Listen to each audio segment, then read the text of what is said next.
பாகம் 451. அர்ஜுன் நயானாவை கட்டிப்பிடித்து கொண்டு, நயானா நீதான் கிரேட் என்று சொல்லவும் நயானாவிற்கு சிரிப்பு தான் வந்தது. அவன் இன்னும் கொஞ்சம் கூட வளராத குழந்தையாக இருப்பது போலவே நினைத்தாள். அதே நேரம் கொஞ்சம் தயங்கியவள், இன்னமும் மேனகா ஆண்டிக்கு என்ன முழுசா பிடிச்ச மாதிரி தெரியல என்றாள். அடுத்த நொடி, நீ ஒன்னும் கவலைப்படாத நயானா, அவங்க கிட்ட இருந்து நான் உன்னை பத்திரமா பாத்துக்கிறேன் என்றான் அர்ஜுன். இதை கேட்ட நயானா, ஆக்சுவலா அர்ஜுன், அவங்க என்னை பத்தி என்ன நினைக்கிறாங்கன்னு எனக்கு கவலை இல்ல. ஆனா நீங்க என்ன நம்ப மாட்டீங்க, அதுதான் எனக்கு ரொம்ப உறுத்தலா இருக்கு என்றாள். அர்ஜுனின் முகம் சட்டென மாறியது. நயானா, நான் ஓ மேலையும் நம்ம குழந்தை மேலையும் சத்தியமா சொல்றேன், எதிர்காலத்துல நான் எப்பவும் உன்னை சந்தேகப்பட மாட்டேன். நான் எப்பவும் உன்னை காக்கிற கேடயமா இருப்பேன் என்றான். இதை கேட்டதும் தான் நயானாவிற்கு நிம்மதியாக இருந்தது. அவர்களுக்கு இடையேயான காதல் காலப்போக்கில் கொஞ்சம் கொஞ்சமாக கட்டி எழுப்ப வேண்டிய ஒன்று. அவர்கள் நீண்ட காலமாக ஒன்றாக இருக்கவில்லை. எனவே அவர்களது உறவு அரவிந்த் அவந்திகாவிற்கு இடையேயான தீவிரமான ஆழமான உறவை போல் அல்லாமல் இருந்தது. ஆனால் விஷயங்கள் மேம்பட்டு இந்த பெரிய குழந்தை வளர்ந்து கொண்டிருந்தது. இதுவே அவளுக்கு போதுமானதாக இருந்தது. இந்த எண்ணம் அவள் மனதில் தோன்றியதும் அவள் உதட்டோரம் புன்னகை தோன்றியது.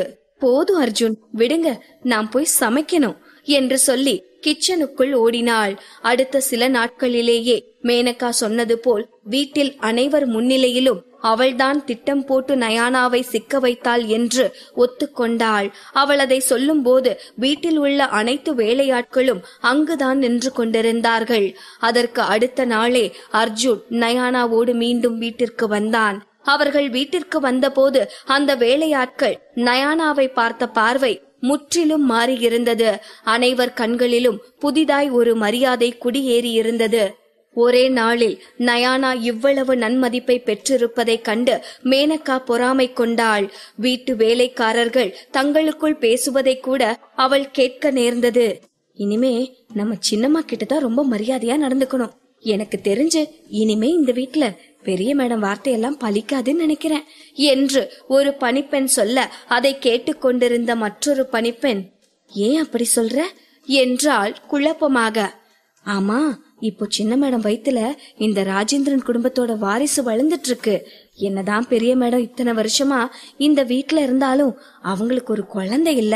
இத்தனை நாள் வேணும்னா அர்ஜுன் சார் இவங்க சொல்றத கேட்டுட்டு இருந்திருக்கலாம். இப்ப அவருக்கு கல்யாணம் ஆகிருச்சு. அதை விட என்னதான் இருந்தாலும் இவங்க சாரோட அம்மா கிடையாது, சித்தி தானே.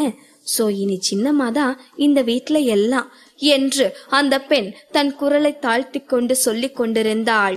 இதை கேட்ட மற்றவர்களும், ஆமா, அப்ப இனிமே நம்ம சின்னம்மா கிட்ட ரொம்ப மரியாதையா நடந்துக்கணும் என்று பேசிக்கொண்டு மேனகாவை கடந்து சென்றார்கள்.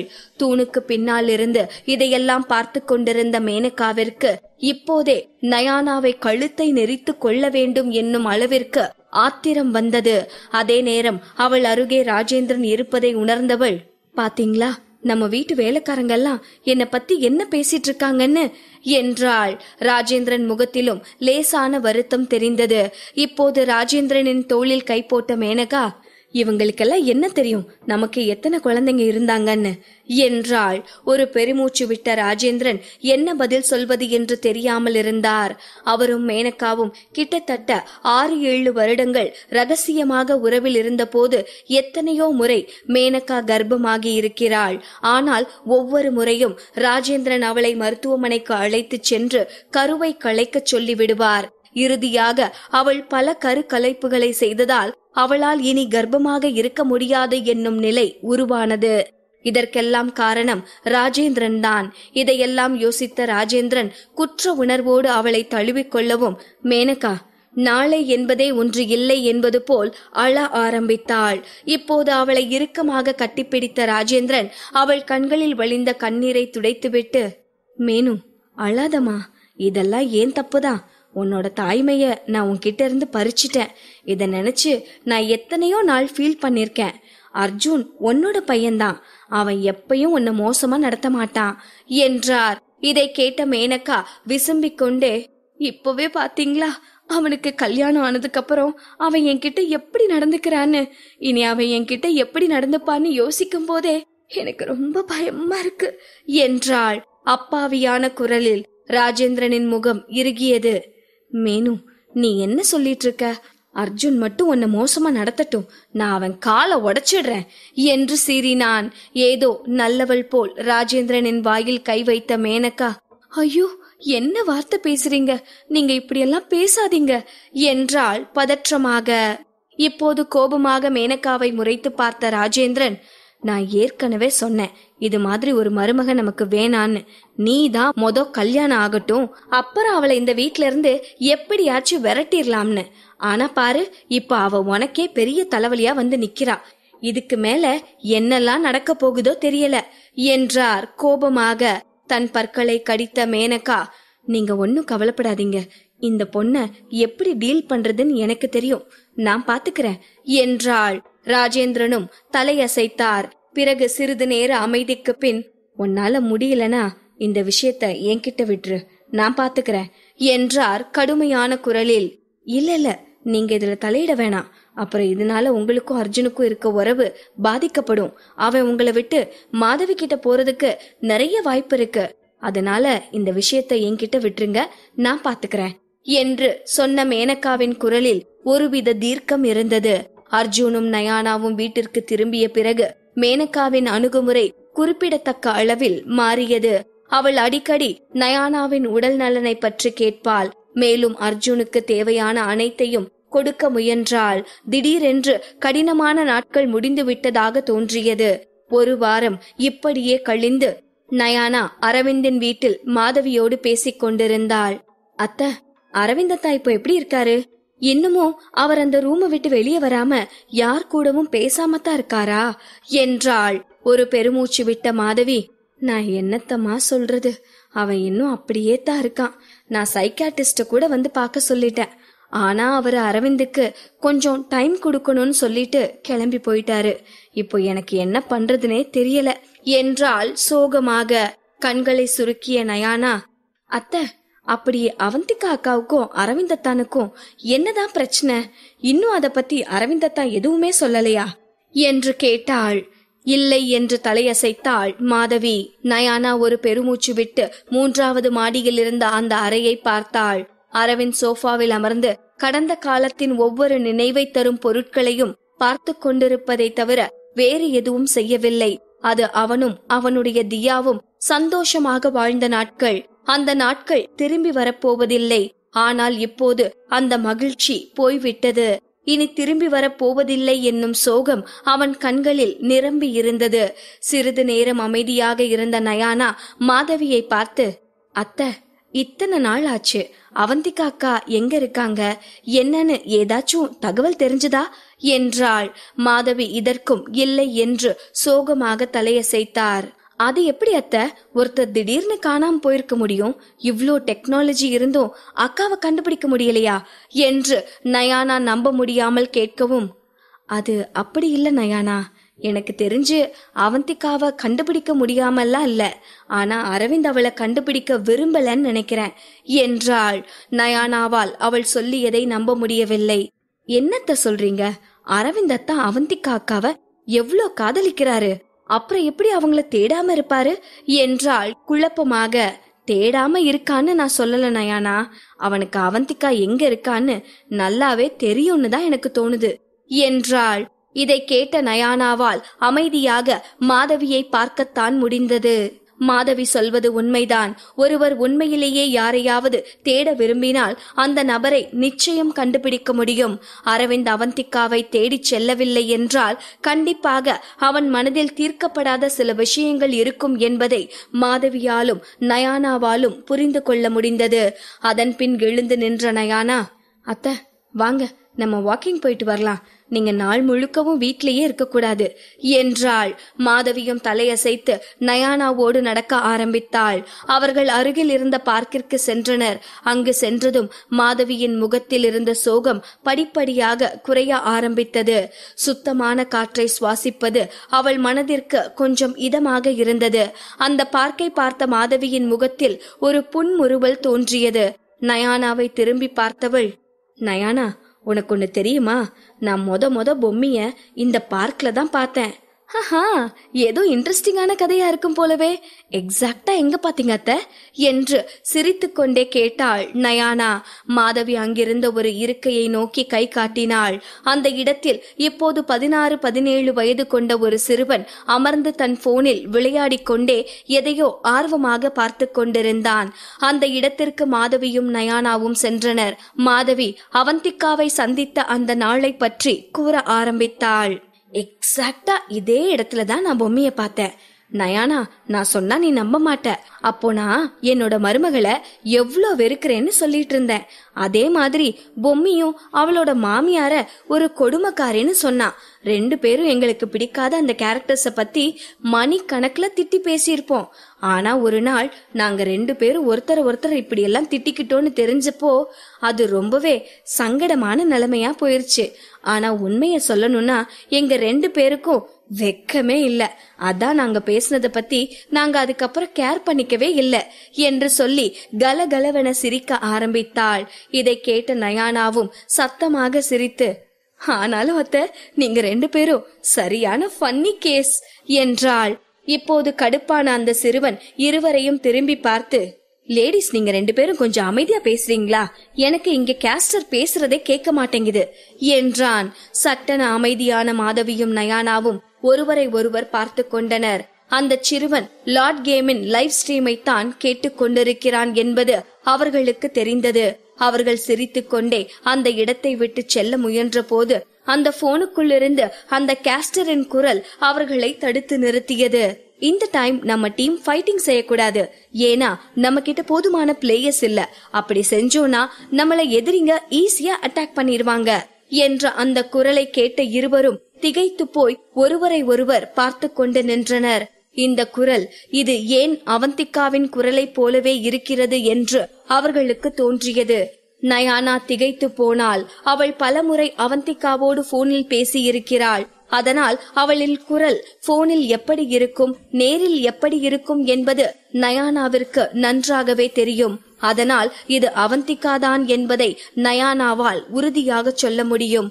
வேகமாக அந்த பையனிடம் சென்ற நயானா, நீ யாரோட லைவ் ஸ்ட்ரீமிங் கேட்டுட்டு இருக்க என்றாள். அந்த பையனிடமிருந்து பதில் வருவதற்கு முன்னால் அவள் போன் அலற ஆரம்பித்தது. டிஸ்பிளேயில் தெரிந்த பெயரை பார்த்தவள் அந்த சிறுவனிடம் தான் பேசிக் கொண்டிருந்ததை கூட மறந்து தன் போனை அட்டன் செய்து காதில் வைத்தாள். ஏனென்றால் அவளுக்கு கால் செய்திருந்தது அவளது சித்தப்பா. ஏதாவது முக்கியமான விஷயம் என்றால் மட்டுமே அவர் அவளுக்கு கால் செய்வார் என்பதால் அவருடைய போன் காலிற்கு எப்போதும் முக்கியத்துவம் அதிகம். அவள் எதிர்பார்த்தது போலவே மறுபுறமிருந்து அவளது சித்தப்பாவின் குரல் படபடப்பாக ஒலித்தது. நயானா, உங்க அப்பா அம்மா உனக்கு எதுவும் கால் பண்ணினாங்களா? அவங்க எப்படி இருக்காங்கன்னு சொன்னாங்களா என்றார். புரியாமல் விழித்த நயானா, என்ன சொல்றீங்க சித்தப்பா என்று நயானா கேட்கவும், அட, உனக்கு விஷயம் தெரியாதாமா? நீ இந்த டிவி பேப்பர்லாம் பாக்குறது இல்லையா? இந்த வருஷம் ஒரு பெரிய புயல் உருவாகி இருக்கான். கஜா புயலை விட இதுல அதிக தாக்கம் இருக்குன்னு சொல்றாங்க. உங்க அப்பா அம்மா இப்போ தங்கி இருக்கிற வீடு இருக்கிற ஏரியாலாம் காத்தும் புயலும் பயங்கரமா இருக்கும். நான் அவங்களுக்கு போன் பண்ணி பார்த்தேன். அவங்க அட்டென்ட் பண்ணல. அதான் உனக்கு கால் பண்ணினேன் என்றார்.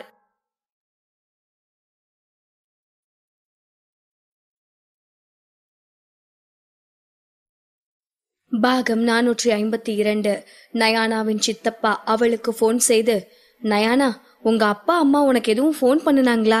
இங்க பயங்கரமா காத்து மழையுமா இருக்கு. உங்க அப்பா அம்மா இருக்க ஏரியால புயலோட தாக்கம் அதிகமா இருக்கும்னு சொல்றாங்க. நான் போன் பண்ணினேன், அவங்க எடுக்கல என்று அவர் சொல்லிக் கொண்டிருக்க இங்கு நயானாவிற்கு அவர் சொல்வதில் பாதிக்கு மேல் வார்த்தைகள் காதில் விழவில்லை. அவள் எண்ணமெல்லாம் அவள் அப்பா அம்மா எப்படி இருக்கிறார்களோ என்பதிலேயே சென்று விட்டது. திக்கி திணறி, சித்தப்பா என்ன சொன்னீங்க என்று அவள் கேட்கவும், உங்க அப்பா அம்மா உனக்கு எதுவும் போன் பண்ணுனாங்கன்னா எனக்கு சொல்லுமா என்று சொல்லிவிட்டு போனை வைத்தார் அவளது சித்தப்பா. நடுங்கும் கைகளுடன் தன் பெற்றோரின் எண்ணை டயல் செய்தாள் நயானா. ஆனால் அழைப்பு இணைக்கப்படவில்லை. சிக்னல் இல்லை என்று அவளுக்கு பதில் வந்தது. உடனே அவள் பதற ஆரம்பித்தாள். இன்டர்நெட்டில் புயல் தொடர்பான செய்திகளை படிக்க ஆரம்பித்தாள். இந்த ஆண்டு புயல் மற்ற ஆண்டுகளை விட மோசமாக இருந்தது. பலமான காற்று வீசியதால் பல வீட்டின் மேல்கூரையெல்லாம் காற்றில் பறந்துவிட்டது என்று, 100 ஆண்டுகள் பழமையான மரம் கூட வேரோடு சாய்ந்து விட்டது என்றும் போடப்பட்டிருந்தது. அது மட்டுமில்லாமல் சில இடங்களில் மரங்கள் வீடுகள் மீது விழுந்ததால் உயிரிழப்பு கூட இருக்க வாய்ப்பிருக்கிறது என்று போடப்பட்டிருந்தது. இதையெல்லாம் படித்த நயானா பதறிப்போனாள். ஒரே நொடியில் அவள் உலகம் இருண்டது போல் தோன்றியது. அவள் கைகள் உறைந்தது. அவளது கலக்கமடைந்த முகத்தை பார்த்த மாதவி, நயானா என்னம்மா ஆச்சு என்று கேட்கவும், அத்தை, அம்மா, அப்பா, புயல் என்று என்ன நடந்தது என்பதை அவளால் முழுதாக கூட சொல்ல முடியவில்லை. அவள் சொன்ன வார்த்தைகளை வைத்து மாதவியாக என்ன நடந்திருக்கும் என்பதை புரிந்து கொண்டவளாய், சீக்கிரம் அர்ஜுனுக்கு போன போடுமா, அவனை வர சொல்லு என்றாள். நயானா தேம்பிக் கொண்டே, அத்தை, அர்ஜுன் இன்னைக்கு பிசினஸ் ட்ரிப்பா லண்டன் போறாரு. இந்நேரம் பிளைட் ஏறி இருப்பாரு. திரும்ப வர 1 வாரம் ஆகிரும் என்றாள் கவலையுடன். நயானாவை பார்த்த மாதவி ஆதரவாக அவள் கையை பிடித்து, நயானா ஒன்னும் கவலைப்படாதமா, அப்பா அம்மா பாதுகாப்பாதான் இருப்பாங்க. என்னதான் புயல் பெருசா இருந்தாலும் நம்ம கவர்மெண்ட்டும் அதுக்கு தகுந்த முன்னெச்சரிக்கை நடவடிக்கை எல்லாம் எடுத்திருக்காங்க. நீ ஒன்னும் பதட்டமாகாத என்று சொன்னவள் சட்டென ஏதோ தோன்றியவளாய், நயானா சீக்கிரம் வீட்டுக்கு போமா, ஒருவேளை உன்னோட செல்போனுக்கு கால் பண்ணி டவர் கிடைக்கலனா வீட்டு லேண்ட்லைன் நம்பருக்கு கூட உங்க அப்பா அம்மா போன் பண்ண சான்ஸ் இருக்கு என்றாள். நயானாவும் மாதவி சொன்னதும் வேகமாக டாக்ஸியை பிடித்து ராஜேந்திரன் வீடு நோக்கி சென்றாள். அதே நேரம் இங்கே ராஜேந்திரன் வீட்டில் மேனகா ஹாலில் அமர்ந்து டிவி பார்த்து கொண்டிருந்தாள். அப்போது வீட்டில் இருந்த லேண்ட்லைன் போன் ஒலித்தது. அவள் அட்டன் செய்து காதில் வைத்ததும் மறுபுறம் தெளிவாக அதே நேரம் சத்தமாக நயானாவின் தந்தை குரல் கேட்டது. ஹலோ சம்மந்தி, நான் நயானாவோட அப்பா பேசுறேன் என்றார். அது நயானாவின் அப்பா என்று தெரிந்ததும் மேனகா பொறுமை இழந்தாள். போதாது என்று அந்த பக்கம் பெரும் இரைச்சலாகவும் பல மக்கள் கூடி நின்று பேசுவது போல் சலசலப்பு சத்தமும் கேட்டுக்கொண்டிருந்ததால், என்ன விஷயம் என்றால் எரிச்சலாக. நயானா வீட்ல இருக்காளா சம்மந்தி என்று நயானாவின் அப்பா கேட்கவும் அதே எரிச்சலான குரலில் மேனகாவிடமிருந்து இல்ல என்று பதில் வந்தது. பரவாயில்ல சம்பந்தி, அவ வீட்டுல என்னன்னா பரவாயில்ல, இங்க நானும் அவளோட அம்மாவும் நல்லா இருக்கோன்னு மட்டும் நயானா கிட்ட சொல்லிருங்க. நாங்க இப்போ கேம்ப்ல இருக்கோம். இங்க போனுக்கு சார்ஜ் போடுற வசதி இல்ல, அதனால எங்க போன் ஸ்விட்ச் ஆஃப் ஆகிருச்சு. இங்க இருக்கிறவங்க பேசுறதுக்காக ஒரு போன் அரேஞ்ச் பண்ணி கொடுத்திருக்காங்க. அதுல பேசுறதுக்கும் பெரிய கியூ நின்னுட்டு இருக்கு. நான் நயானாவுக்கு தான் கால் பண்ணினேன். அவ போன் நாட் ரீச்சபிள்ல இருந்துச்சு. அதான் வீட்டுக்கு போன் பண்ணேன். உங்களை தொந்தரவு பண்ணினதுக்கு மன்னிச்சிருங்க சம்பந்தி. நாங்க நல்லா இருக்கோன்னு மட்டும் எங்க பொண்ணு கிட்ட சொல்லிருங்க என்றார். சரி என்று சொன்ன மேனகா அதற்கு மேல் ஒரு வார்த்தை கூட பேசாமல் போனை வைத்தாள். அதன் பின் கூலாக ஒரு கையில் டூத்பிக் பிடித்து காஃபி டேபிளில் வைக்கப்பட்டிருந்த பழத்துண்டுகளை சாப்பிட்டுக் கொண்டே டிவி பார்த்து கொண்டிருந்தாள். அப்போது வேகமாக ஒரு கார் வந்து வீட்டு வாசலில் நிற்கும் சத்தம் கேட்டது. திரும்பி பார்க்காமலே வருவது நயானாதான் என்பது அவளுக்கு தெரிந்தது. அவள் மாதவியை பார்க்கத்தான் சென்றிருந்தாள் என்பதும் அவளுக்கு தெரியும். நயானா மனமுடைந்து மிகவும் சோகமாக வீட்டிற்குள் செல்வது அவளுக்கு தெரிந்தது. ஆனால் அவள் திரும்பி பார்க்கவும் இல்லை. அவளது தந்தை போன் செய்ததை சொல்லவும் இல்லை. இப்போது அர்ஜுன் வேறு வீட்டில் இல்லை. அவன் திரும்பி வருவதற்கு 1 வாரத்திற்கு மேல் ஆகும் என்பதால் மேனகா இப்போது எதை பற்றியும் கவலைப்பட போவதில்லை. நயானா உள்ளே செல்லும் போது மேனகா ஹாலில் அமர்ந்து டிவி பார்த்து கொண்டிருப்பதை பார்த்ததும், மேனகா ஆண்டி, எங்க அப்பா எதுவும் போன் பண்ணினாரா என்றாள். தன் புருவத்தை உயர்த்தி நயானாவை பார்த்த மேனகா உண்மையிலேயே அவள் மீது அக்கறைப்படுவதை போல், இல்லையேமா, உங்க அப்பா எதுவும் கால் பண்ணல. ஏன், என்னாச்சு? ஏமா உன் முகம் எல்லாம் வாடி போயிருக்கு என்றாள் போலியான அக்கறையோடு. நயானாவிற்கு என்ன சொல்வது என்று தெரியவில்லை. அவள் முகம் முன்பை விட இப்போது பதற்றமாக மாறியது. தஞ்சாவூருக்கு புயல் வருவது ஒன்றும் புதிது அல்ல. கடந்த காலத்தில் எத்தனையோ புயலும் மழையும் வந்திருக்கிறது. ஆனால் இந்த முறை அதன் தீவிரம் மிகவும் அதிகமாக இருக்கிறது என்று இப்போதுதான் அவள் இன்டர்நெட்டில் படித்திருந்தாள். அத்தோடு அவளுடைய பெற்றோரிடமிருந்து எந்த செய்தியும் இல்லை. அவள் கவலையாகவும் குழப்பமாகவும் இருந்தாள். அவர்கள் இப்போது எப்படி இருக்கிறார்கள்? நலமாக இருக்கிறார்களா, இல்லை ஏதாவது பெரும் சிக்கலில் இருக்கிறார்களா என்று அவள் மனம் பதபதைத்தது. அதே விரக்தியில் அப்படியே சோஃபாவில் சரிந்து அமர்ந்தாள். சட்டென அவளுக்கு வாந்தி வருவது போல் இருந்தது. இது எப்போதும் இருப்பதுதானே என்று கட்டுப்படுத்தி கொண்டு அமர்ந்திருந்தாள். ஆனால் ஒரு கட்டத்தில் அவளால் சுத்தமாக முடியாமல் போகவும் வேகமாக ஓடிச் சென்று வாஷ்ரூமில் வாந்தி எடுக்க ஆரம்பித்தாள். அவள் வயிற்றில் இருந்த அனைத்தும் வெளியே வந்துவிட்டது என்ற நிலையில்தான் அவளுக்கு வாந்தி நின்றது. அதே நேரம் அவள் தலை நிமிர்ந்து பார்த்தபோது அவளுக்கு அந்த அறையே சுற்றுவது போல் இருந்தது. மிகவும் சிரமப்பட்டு 2 அடி முன்னால் எடுத்து வைத்தாள். அந்த அறையில் இருந்த அனைத்து பொருட்களும் 2ஆக தெரிவது போல் இருந்தது. அந்த நேரம் வாஷ்ரூம் வாசலில் வந்து நின்ற மேனகா தன் கைகளால் தன் மூக்கை பொத்திக் கொண்டு அருவருப்பான முகபாவத்தோடு நயானாவை பார்த்து கொண்டிருந்தாள். மேனகாவை பார்த்ததும் ஏதோ நம்பிக்கை ஒளியை பார்த்தவள் போல், மேனகா ஆண்டி, எனக்கு உதவி பண்ணுங்க என்று சொல்லி தன் கைகளை நீட்டினாள் நயானா. ஆனால் மேனகா அவளுக்கு கைகளை நீட்டவோ உதவி செய்யவோ இல்லை. பொறுமையாக நின்று அங்கு நடக்கும் அனைத்தையும் பார்த்து கொண்டிருந்தாள். மெல்ல தள்ளாடியபடி நயானா அப்படியே மயங்கி தரையில் சரிய போனாள். ஒரு நொடி அவளை தாங்கி பிடிப்பதற்காக முன்னே சென்ற மேனகா பின்பு ஒரு வஞ்சகமான சிரிப்போடு 2 அடி பின்னே எடுத்து வைத்தாள். தன்னுடைய முழு பலத்தையும் இழந்து நயானா தொப்பென்று சத்தத்தோடு தரையில் சரிந்து விழுந்தாள். அதன் பின் வேகமாக அவள் அருகே சென்ற மேனகா, ஐயோ யாராச்சும் வாங்களே, நயானா மயக்கம் போட்டு விழுந்துட்டா என்று நல்லவள் போல் கத்தி டிராமா செய்ய ஆரம்பித்தாள். வீட்டு வேலையாட்கள் அனைவரும் வேகமாக அந்த இடத்திற்கு ஓடி வந்தார்கள். இப்போது ஏதோ நயானா மீது அக்கறை இருப்பவள் போல், சீக்கிரம் சீக்கிரம் நயானாவ ஹாஸ்பிட்டலுக்கு கூட்டிட்டு போங்க என்று பதற ஆரம்பித்தாள். மேனகா அதே போல் ஹாஸ்பிட்டலில் டாக்டரின் கையை பிடித்து கொண்டு, டாக்டர், நயானாவும் அவ வயித்துல வளர்ற குழந்தையும் எப்படி இருக்காங்க? எந்த பிரச்சனையும் இல்ல என்று போலியான கண்ணீரோடு விசாரித்து கொண்டிருந்தாள். நயானா தரையில் விழுந்த வேகத்தை வைத்தே அவள் வயிற்றில் வளரும் குழந்தை கலைந்திருக்க வேண்டும் என்று மேனகா கணித்திருந்தாள். முதல் 3 மாதங்களில் கரு மிகவும் மென்மையானதாக இருக்கும்.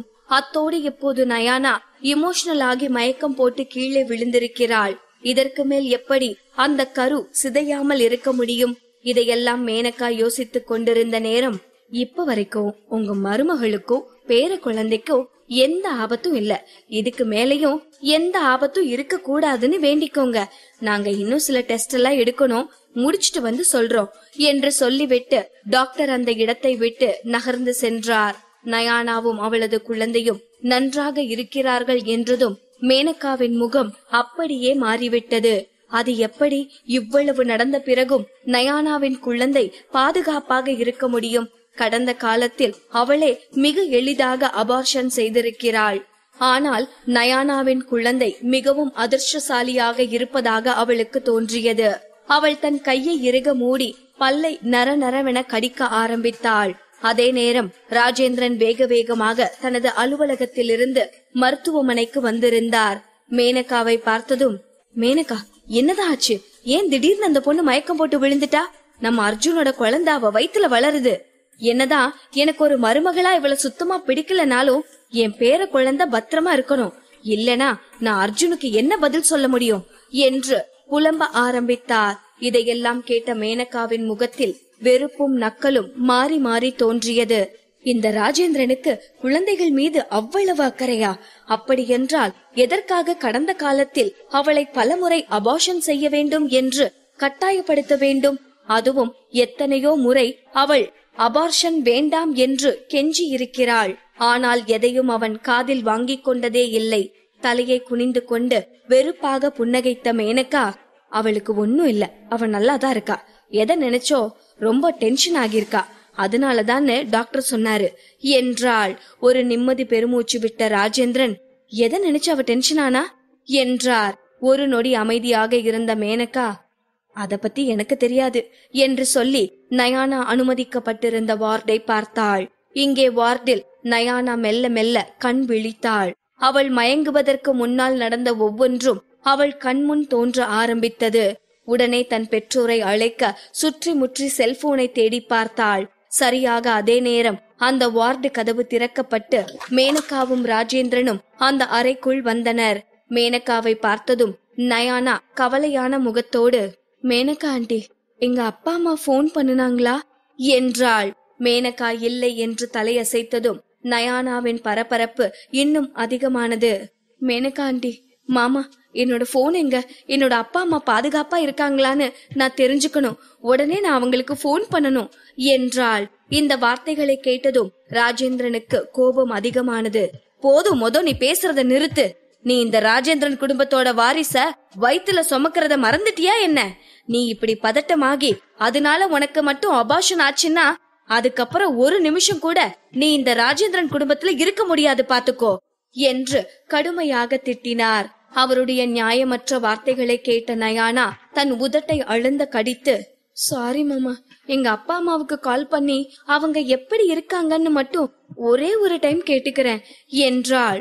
கோபமாக உரிமைய ராஜேந்திரன், ஒன்னத்துக்கும் உதவாத அந்த 2 பேரை நினைச்சு கவலைப்பட என்ன இருக்கு? புயல் என்ன இந்த வருஷம் தானே வருது? எல்லா வருஷமும் புயல் இருக்கத்தானே செய்யுது. இது ஒன்னும் அவ்வளோ பெரிய புயல் ஒன்னும் இல்ல. சோ நீ சும்மா அவங்கள நினைச்சு கவலைப்படுறத விட்டுட்டு எங்க குடும்ப வாரிச ஒழுங்கா சுமக்கிற வழிய பாரு என்றார். ஒன்னத்துக்கும் உதவாத 2 பேர். இந்த வார்த்தைகளை அவளால் தாங்கிக் கொள்ளவே முடியவில்லை. அவளுக்குள் ஒரு பெரும் வலி தோன்றியது. இப்போதே ராஜேந்திரனை எதிர்த்து 4 வார்த்தை பேச வேண்டும் என்று அவளுக்கு தோன்றியது. ஆனால் தன் கோபத்தை கட்டுப்படுத்திக் கொண்டு அமைதியாக இருந்தாள். அடுத்து அவள் ஏதோ சொல்ல வாய் திறந்த போது அவள் தலை சுற்றுவது போல் இருந்தது. ராஜேந்திரன் இந்த குழந்தையை பற்றி சொன்னது அவளுக்கு ஞாபகம் வந்தது. என்னதான் அவன் வார்த்தைகள் கடுமையாக இருந்தாலும் குழந்தைக்கு ஆபத்து என்று அவர் சொல்வது உண்மைதானே? மிகவும் சிரமப்பட்டு தன் மூச்சை நிலையாக இழுத்துவிட்டு தன்னை அசுவாசப்படுத்திக் கொண்டாள். அவள் பெற்றோரிடமிருந்து எந்த பதிலும் இல்லைதான். ஆனால் அவளுடைய குழந்தைக்காக அவள் தன் உடல் நலனிலும் அக்கறை கொள்ளத்தான் வேண்டும். அதே நேரம் அவளது சக்தி மொத்தமும் வடிந்தது போல் அவளுக்கு தோன்றியது. அவளது பெற்றோர் எப்படி இருக்கிறார்கள் என்பது அவளுக்கு தெரியாது. ராஜேந்திரனும் மேனகாவும் அவளுக்கு ஆறுதல் வார்த்தைகள் சொல்லவில்லை என்றாலும் அவளை ஏதோ பெரும் குற்றம் செய்தவள் போல் திட்டிக் கொண்டிருந்தார்கள். இதைத்தான் அவளால் தாங்கிக் கொள்ளவே முடியவில்லை.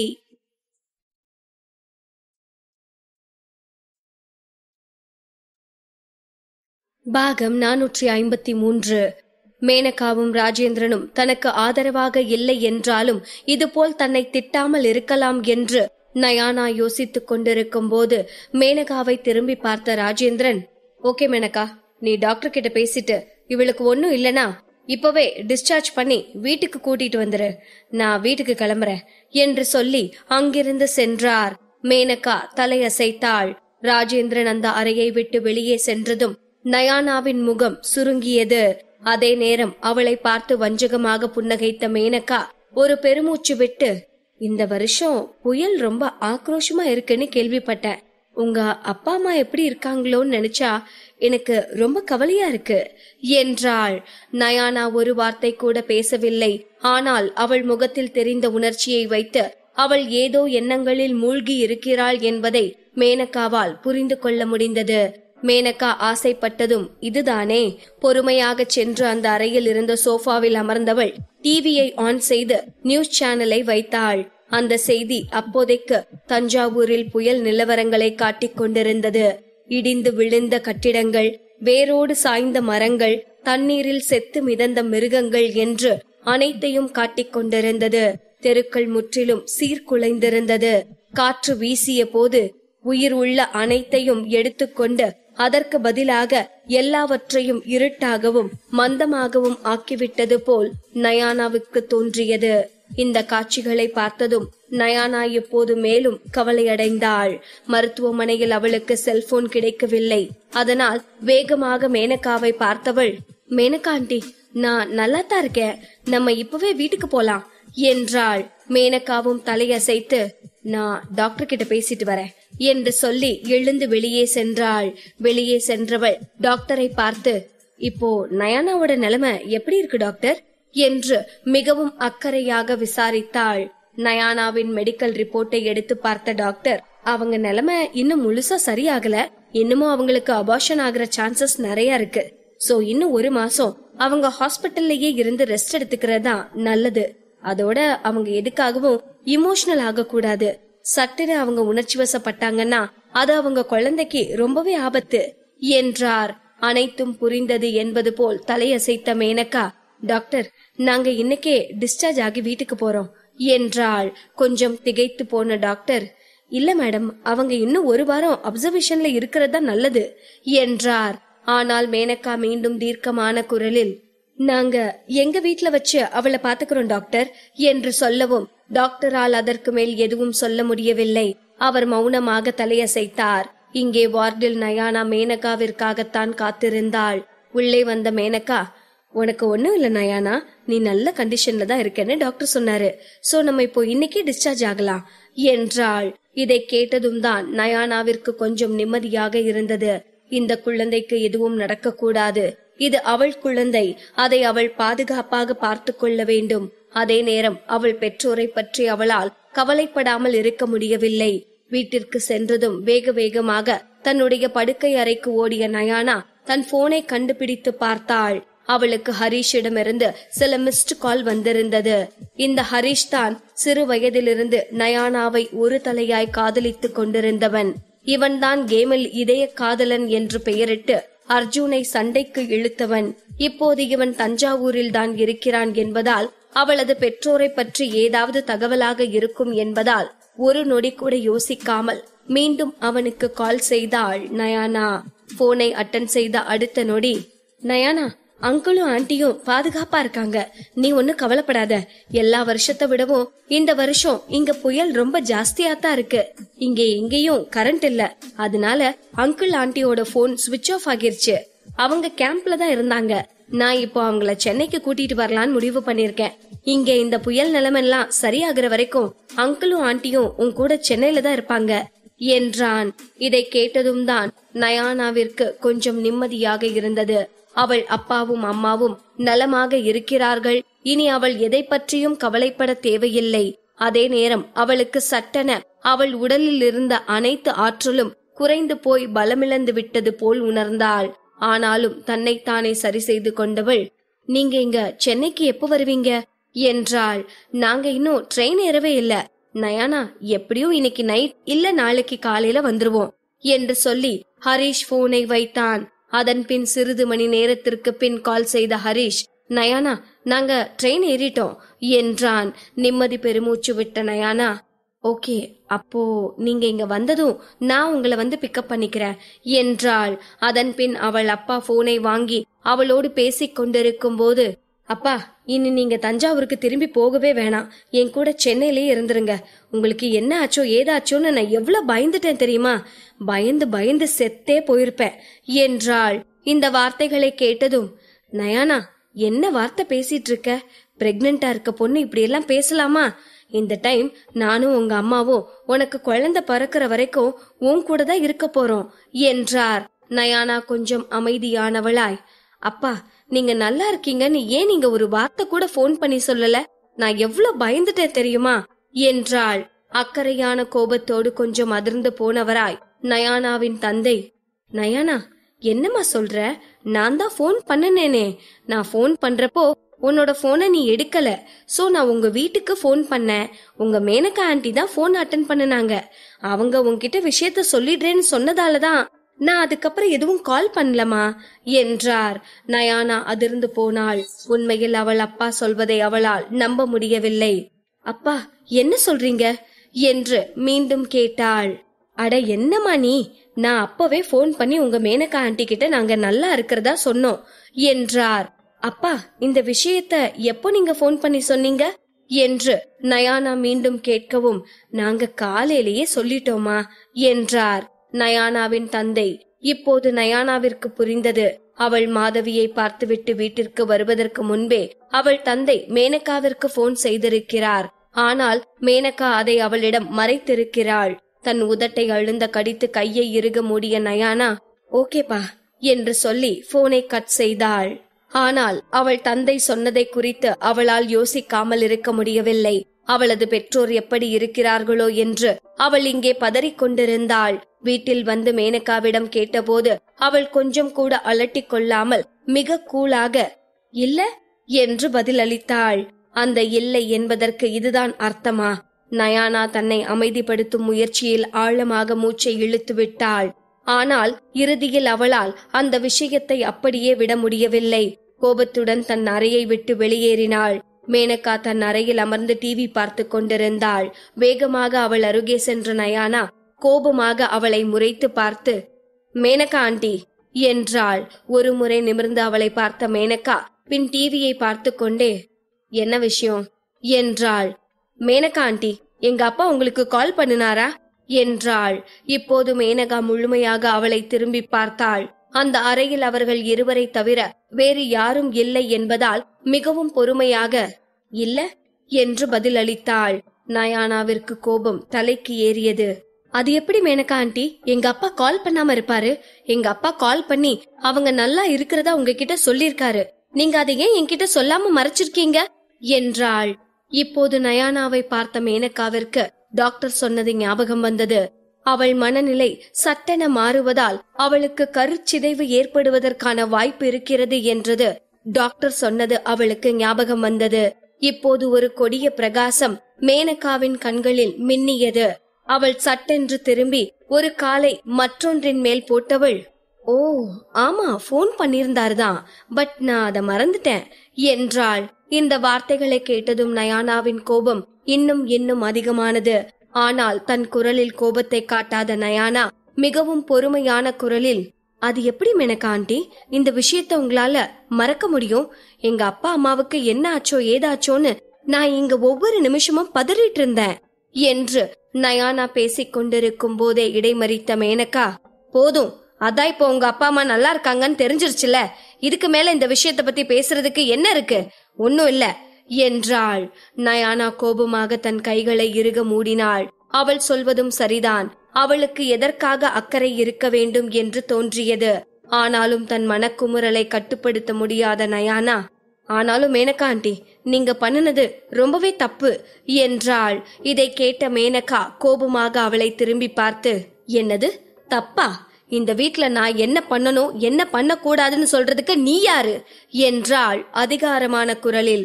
நயானா எதுவும் பேசாமல் அமைதியாக இருக்கவும் நயானா, நீ இந்த வீட்ல உன்னோட பொசிஷன் என்னன்னு தெரிஞ்சு நடந்துக்கோ. ஒரு பட்டிக்காட்டுல சாப்பாட்டுக்கே வழி இல்லாத குடும்பத்துல இருந்து வந்துட்டு நீ என்னவே அதிகாரம் பண்ணலாம்னு நினைச்சிட்டியா? பணத்துக்காக அர்ஜுனை கல்யாணம் பண்ணிக்கிட்ட உனக்கெல்லாம் என்கிட்ட பேச என்ன தகுதி இருக்கு என்றாள். தன் உதட்டை அழுந்த கடித்த நயானா மேனகா ஆண்டி, உங்களுக்கு என்ன பிடிக்கலையா என்றாள். ஆமா, எனக்கு உன்ன பிடிக்கலதான், அதுக்கு இப்ப என்னங்கிற என்று மேனகா கேட்கவும் ஏன் ஆண்டி உங்களுக்கு என்ன பிடிக்கல? என்னோட ஃபேமிலி பேக்ரவுண்ட் ஆலையா என்று பொறுமையாக கேட்டாள் நயானா. ஆமா, அதனாலதான் எனக்கு உன்ன பிடிக்கல என்று மேனகாவிடமிருந்து மென்மையாக பதில் வந்தது. இப்போது மேனகாவை பார்த்து லேசாக புன்னகைத்த நயானா மேனகா ஆண்டி, நீங்க எந்த மாதிரி பேக்ரவுண்ட்ல இருந்து வந்தீங்கன்னு நான் தெரிஞ்சுக்கலாமா என்றாள். இந்த கேள்வி மேனகாவின் முகத்தில் அரைந்தது போல் இருந்தது.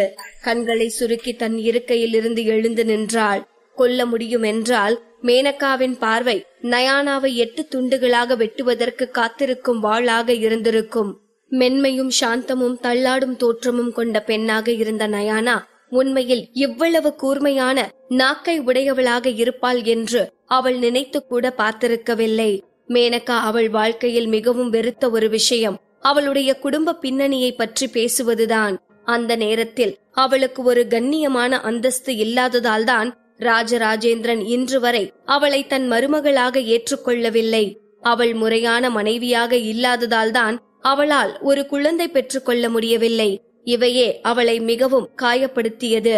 மேலும் இப்போது நயானாவை கண்களாலேயே எரித்து விடுவது போல் முறைத்து பார்த்த மேனகா நயானா, என்னோட ஃபேமிலி பேக்ரவுண்ட் எப்படி இருந்தாலும் இப்போதைக்கு நான் தான் இந்த வீட்டோட எஜமானி. நான் நினைச்சேன்னா உன்னை எப்படி வேணும்னாலும் கஷ்டப்படுத்த முடியும் என்றாள். இதை கேட்டதும் நயானாவின் கண்கள் சுருங்கியது. அவளை பார்த்து சிரித்த மேனகா, நயானா, நீ ஒன்னும் முட்டாள்தனமான பொண்ணு இல்லைன்னு எனக்கு நல்லாவே தெரியும்.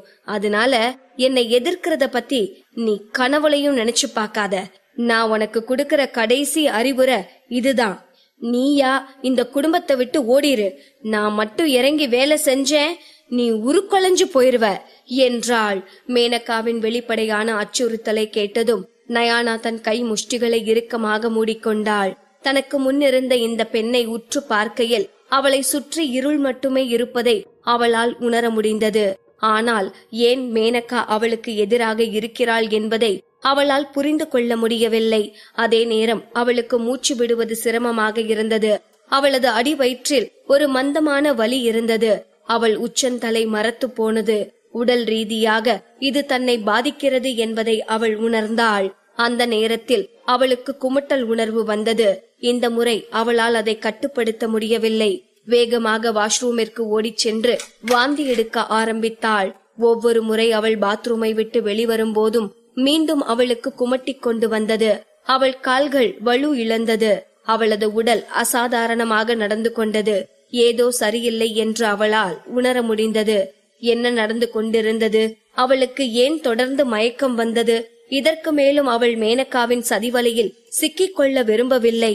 வேகமாக திரும்பி மேலே தன் அறைக்கு சென்றாள்.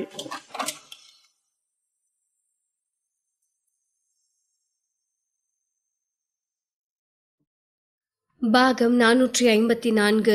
மேனகாவோடு பேசிக் கொண்டிருக்கும் போதே நயானாவிற்கு அவள் உடலில் உள்ள மொத்த ஆற்றலும் வற்றி போவது போல் இருந்தது. அதற்கு மேல் அவளோடு நின்று வாக்குவாதம் செய்து கொண்டிருக்க விரும்பாததால் மெதுவாக தன் அறைக்கு சென்றாள். அதே நேரம் அங்கு வந்த பட்லர் நயானாவை பார்த்துவிட்டு மேனகாவிடம் வந்து, மேடம், சின்ன மேடம் ரொம்பவே உடம்பு முடியாம தெரிஞ்சாங்க. இப்ப அவங்கள ஹாஸ்பிட்டல் கூட்டிட்டு போகணும்னு நினைக்கிறேன் என்றான். அலட்சியமாக தன் கையை அசைத்த மேனகா, அதெல்லாம் ஒன்னும் தேவையில்ல, சின்ன மேடம் டயர்டா இருக்காங்க, சோ யாரும் அவங்க ரூம் பக்கம் போய் அவங்கள டிஸ்டர்ப் பண்ண வேணாம்னு மத்த எல்லார்கிட்டயும் சொல்லிரு, இது போதும் என்றாள். சட்டென தன் தலையை குனிந்த பட்லர், ஓகே மேடம் என்று சொல்லி அந்த இடத்தை விட்டு சென்றான். இங்கு நயானா மீண்டும் தன் அறைக்கு சென்று படுத்துக்கொள்ள கடுமையாக முயன்றாள். அவள் படுக்கைக்கு செல்வதே பெரும் சிரமமாகப்பட்டது. இந்த நேரத்தில் அவளது செல்போன் ஒலித்தது. அவள் அழைப்பை எடுத்தாள். மறுமுனையில் அர்ஜுன் தான் பேசினான். நயானா, நான் இப்பதான் இங்க ரீச் ஆகியிருக்கேன். இங்க காத்து ரொம்பவே நல்லா இருக்கு தெரியுமா? நமக்கு குழந்தை பிறந்ததுக்கு அப்புறம் ஒரு ஹாலிடேக்கு இங்க வரலாம். நான் உன்னை ரொம்பவே மிஸ் பண்றேன் நயானா. எங்க பார்த்தாலும் என்ன செஞ்சாலும் ஓ ஞாபகமா தான் இருக்கு என்றான். நயானாவால் அவனுக்கு சரியாக பதில் கூட சொல்ல முடியவில்லை. மிகவும் பலவீனமான குரலில் ஓகே என்று பதில் அளித்தாள். உடனே ஏதோ வினோதமாக இருப்பதை உணர்ந்த அர்ஜுன், நயானா என்னாச்சு, ஏதாவது பிரச்சனையா என்றான். இந்த கேள்வியை கேட்டதும் அவள் அடக்கி வைத்திருந்த விரக்திகள் அனைத்தும் ஒரு வழியை கண்டுபிடித்தது போல் உணர்ந்தாள். அவள் கண்களில் கண்ணீர் வழிய ஆரம்பித்தது. அவள் அவனை மணந்ததிலிருந்து நீண்ட தூர போருக்கு தயாராகிவிட்டாள் என்பது அவளுக்கு தெரிந்துதான் இருந்தது. ஆனால் இப்போது ஒருவேளை அது அவளுடைய சொந்த உடல் நிலையாக இருக்கலாம். ஒருவேளை அது மேனகா கூறிய விஷயங்கள் மற்றும் அந்த இரக்கமற்ற வார்த்தைகளாக இருக்கலாம். ஆனால் அவள் வாழ்க்கையில் முதல் முறையாக இவ்வளவு பலவீனமாக நம்பிக்கை அற்றவளாக இருந்தாள். அர்ஜுன், நம்ம கல்யாணம் பண்ணிக்காம இருந்திருந்தோம்னா இந்நேரம் நம்ம வாழ்க்கை எப்படி இருக்கும் என்றாள். அவர்கள் திருமணம் செய்து கொள்ளவில்லை என்றால் வாழ்க்கை எப்படி இருக்கும்? அப்படி ஒரு கேள்வியை அவள் வாயில் இருந்து கேட்டதும் அர்ஜுன் அதிர்ந்து போனான். நயானா, உண்மைய சொல்லு, என்னதான் பிரச்சனை என்று பதறினான். இப்போது தன் சுய நினைவிற்கு திரும்பிய நயானா, அது ஒண்ணும் இல்ல அர்ஜுன், இது பிரெக்னன்சி டைம்ல இப்படி எல்லாம் மூட் ஸ்விங் இருக்கும். இப்போ நான் கொஞ்சம் டயர்டா இருக்கேன், கொஞ்ச நேரம் தூங்கி எந்திரிச்சா ஃப்ரெஷ் ஆகிருவேன் என்றாள். அர்ஜுனும் அதற்கு மேல் எதுவும் பேசாமல் ஓகே என்று சொல்லி போனை கட் செய்தான். அவள் கண்கள் கனக்கும் வரை சீலிங்கை பார்த்து கொண்டிருந்தாள். அழுகை மற்றும் உணர்ச்சிகளை விடுவிப்பதன் காரணமாக இருக்கலாம். ஆனால் அவள் விதிவிலக்காக ஆழ்ந்த தூக்கத்திற்கு சென்று விட்டாள். எழுந்த பிறகுதான் அவளுக்கு சில அழைப்புகள் வந்திருப்பது தெரிந்தது. அவள் தவறவிட்ட அனைத்து அழைப்புகளும் ஹரிஷிடமிருந்துதான் வந்திருந்தது. வேகமாக மீண்டும் ஹரிஷிற்கு அழைத்து, என்னாச்சு ஹரிஷ் என்றாள். நயானா, நான் உங்க அப்பா அம்மாவை சென்னைக்கு கூட்டிட்டு வந்துட்டேன். இப்ப அவங்கள எங்க கூட்டிட்டு வரணும் என்றான். அப்போதுதான் நயானா மணியை பார்த்தாள். மறுநாள் காலை 6 மணி வரை நேரம் போனதே தெரியாமல் நன்றாக தூங்கி இருக்கிறாள் என்பது அவளுக்கு அப்போதுதான் புரிந்தது. உடனே ஹரிஷிடம் தன் வாடகை அபார்ட்மெண்டின் அட்ரஸை கொடுத்து அவளது பெற்றோரை அங்கு அழைத்து செல்ல சொன்னவள், நீங்க அங்க வர்றதுக்குள்ள நான் அங்க வந்திருப்பேன் என்றாள். மறுபுறம் ஹரிஷிடமிருந்து சரி என்று பதில் வந்தது. அவள் எழுந்து நிற்கும் போது அவள் கால்கள் தள்ளாடியது. தலை பயங்கரமாக சுற்றுவது போல் இருந்தது. தலையை லேசாக மசாஜ் செய்துவிட்டு மிகுந்த சிரமத்துடன் மூச்சை இழுத்து விட்டாள். அதன் பின் அவள் அறையில் சில ஸ்நாக்ஸ் இருப்பதை பார்த்தவள் சிறிது சாப்பிட்ட பிறகுதான் கொஞ்சம் ஆற்றலை பெற முடிந்தது. அந்த தள்ளாட்டத்துடனேயே மிகவும் சிரமப்பட்டு முகம் கழுவி உடை மாற்றி அந்த அறையை விட்டு வெளியே சென்றாள். அவள் கீழே ஹாலை கடந்து செல்லும் போது ராஜேந்திரனும் மேனகாவும் ஹாலில் தான் பேப்பர் படித்துக் கொண்டு அமர்ந்திருந்தனர். நயானாவை பார்த்த ராஜேந்திரன் கோபமான குரலில், இப்ப நீ எங்க போற? இன்னும் உனக்கு முழுசா உடம்பு குணமாகலேல, போய் ரூம்ல ரெஸ்ட் எடு என்றான். மாமா, என்னோட அப்பா அம்மா தஞ்சாவூர்ல இருந்து வந்திருக்காங்க, நான் அவங்கள பார்க்க போறேன் என்று சொன்னவள் வேகமாக தனது செருப்பை போட்டுக்கொண்டு ராஜேந்திரனின் பதிலுக்காக கூட காத்திருக்காமல் வீட்டை விட்டு வெளியே சென்றாள். வெளியே வந்தவள் அடுத்த நொடி ஒரு டாக்ஸியை பிடித்து அவளது வாடகை அபார்ட்மெண்டிற்கு சென்றாள். இங்கே நயானா சென்றதும் முகம் சுளித்த ராஜேந்திரன், இப்போ எதுக்கு அவளோட அப்பா அம்மா தஞ்சாவூர்ல இருந்து இங்க வந்திருக்காங்க என்றார். மேனகாவின் முகத்தில் ஒரு வில்லத்தனமான சிரிப்பு தோன்றியது. தன் தலையை குனிந்தவள், தஞ்சாவூர்ல தான் பெரிய புயல் உருவாகி இருக்கே, சோ கொஞ்ச நாள் இங்க சென்னையில இருந்துட்டு போலான்னு வந்திருப்பாங்க என்றாள். ராஜேந்திரனிடமிருந்து எந்த பதிலும் இல்லை. எதையோ அவர் தீவிரமாக யோசித்துக் கொண்டிருந்தார். இதை பார்த்த மேனகா, நான் வேணும்னா போய் நம்ம சம்பந்திங்களை பார்த்துட்டு வரட்டுமா என்று சொல்லி தன் இருக்கையில் இருந்து எழுந்து நின்றாள். ராஜேந்திரனும் சரி போயிட்டு வா என்று சொன்னதும் வேகமாக வெளியே சென்றவள் டிரைவரை அழைத்து நயானாவை பின்தொடர்ந்து போகச் சொன்னாள். நயானாவின் கார் சென்னை சிட்டிக்கு வெளிப்புறமாக இருந்த அவளது வாடகை அபார்ட்மெண்டில் சென்று நின்றது. மேனகா அந்த தெருவின் முனையிலேயே காரை நிறுத்தச் சொல்லி நயானா என்ன செய்கிறாள் என்பதை கண்காணிக்க ஆரம்பித்தாள். நயானாவை பார்க்கும் போதே அவள் யாருக்காகவோ காத்திருக்கிறாள் என்பது தெளிவாக தெரிந்தது. சிறிது நேரத்தில் மற்றொரு வண்டி அவள் அருகில் நின்றது. இதையடுத்து நயானாவின் அப்பாவும் அம்மாவும் அந்த காரை விட்டு வெளியே வந்தனர். அவர்களைத் தவிர மற்றொரு இளைஞனும் அவர்களோடு இருந்தான். அவளது பெற்றோரை பார்த்ததும் நயானாவின் மனநிலை என்ன என்பது மேனகாவிற்கு தெளிவாக தெரிந்தது. அவள் பெற்றோர் இருவரையும் கட்டிப்பிடித்த பிறகு அவர்கள் அங்கேயே நின்று சிறிது நேரம் பேசிக் கொண்டிருந்தனர். நயானாவின் அருகில் இருந்த அந்த இளைஞன் ஏதோ விரும்புவதைப் போல் இருந்தது. ஆனால் அவன் வாயில் இருந்து ஒரு வார்த்தை கூட வரவில்லை. சிறிது நேரம் கழித்து அவர்கள் ஒன்றாக வீட்டிற்குள் சென்றனர். மேனகா ஆழ்ந்த சிந்தனையில் அந்த இளைஞனை உற்று பார்த்து கொண்டிருந்தாள். உள்ளே சென்றதும் நயானா தன் அப்பா அம்மாவை பார்த்து, அப்பா அம்மா, நீங்க இந்த வீட்லயே தங்கிக்கோங்க. என்னதான் சிட்டுக்குருவி சின்னதா இருந்தாலும் அதுக்கும் எல்லா உறுப்பும் இருக்க மாதிரிதான் இந்த இடமும் என்று சொல்லி அழகாக சிரித்தாள். அவள் வசித்த அந்த இடம் சுமார் 40 சதுர மீட்டர் பரப்பளவு கொண்ட ஒரு ஸ்டுடியோ. சிறியது, ஆனால் தேவையான அனைத்து வசதிகளும் இருந்தது. கூடுதலாக அவளும் அர்ஜுனும் சிறிது நாட்களுக்கு முன்பு ஒன்றாக இங்கு தங்கி இருந்த அந்த நேரத்தில் அவர்கள் அந்த இடத்தை மிகவும் வசதியாக மாற்றுவதற்காக அதை நிறைய அலங்கரித்தனர். நயானா சொன்னதை கேட்டு அந்த அபார்ட்மெண்டை சுற்றி பார்த்த அவளது தந்தை, ஓகேமா, இந்த இடம் ரொம்பவே நல்லா இருக்கு, நானும் உங்க அம்மாவும் இங்கேயே தங்கிக்கிறோம். ஹோட்டல்ல தங்கினா ஒரு மாதிரி அசௌகரியமாவே இருக்கும். இப்ப நம்ம வீட்டுல தான் இருக்கோம்னு ஒரு திருப்தி இருக்கு என்றார். சிரித்துக்கொண்டே தலையசைத்த நயானா பின்பு ஹரிஷை பார்த்து, அப்புறம் ஹரிஷ், நீ எங்க தங்க போற?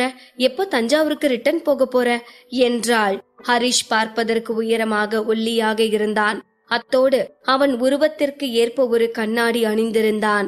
அனைத்தும் அவனை ஒரு நேர்த்தியான மனிதனாக காட்டியது. ஆனால் அவன் நயானா விரும்பும் வகையிலான பையனாக இல்லை என்பது எப்போதும் அவனுக்கு வருத்தமாக இருந்தது. அவனது வாழ்நாள் முழுவதும் ஹரிஷ் தனது காதலை நயானாவிடம் பல முறை வெளிப்படுத்தி இருக்கிறான். இருப்பினும் ஒவ்வொரு முறையும் நயானா அவனை நிராகரித்து கொண்டுதான் இருந்தாள். இப்போது கூட தஞ்சாவூரிலிருந்து இவ்வளவு தூரம் அவளது பெற்றோரை அவன் பாதுகாப்பாக அழைத்து வந்திருக்கிறான். ஒரு பேச்சிற்கு கூட இங்கு தங்கச் சொல்லியோ அவர்களோடு சாப்பிடச் சொல்லியோ நயானா சொல்லவில்லை. அவள் தெளிவாக அவனுக்கும் அவளுக்கும் இருக்கும் உறவை வரையறுக்க வேண்டும் என்று விரும்பினாள்.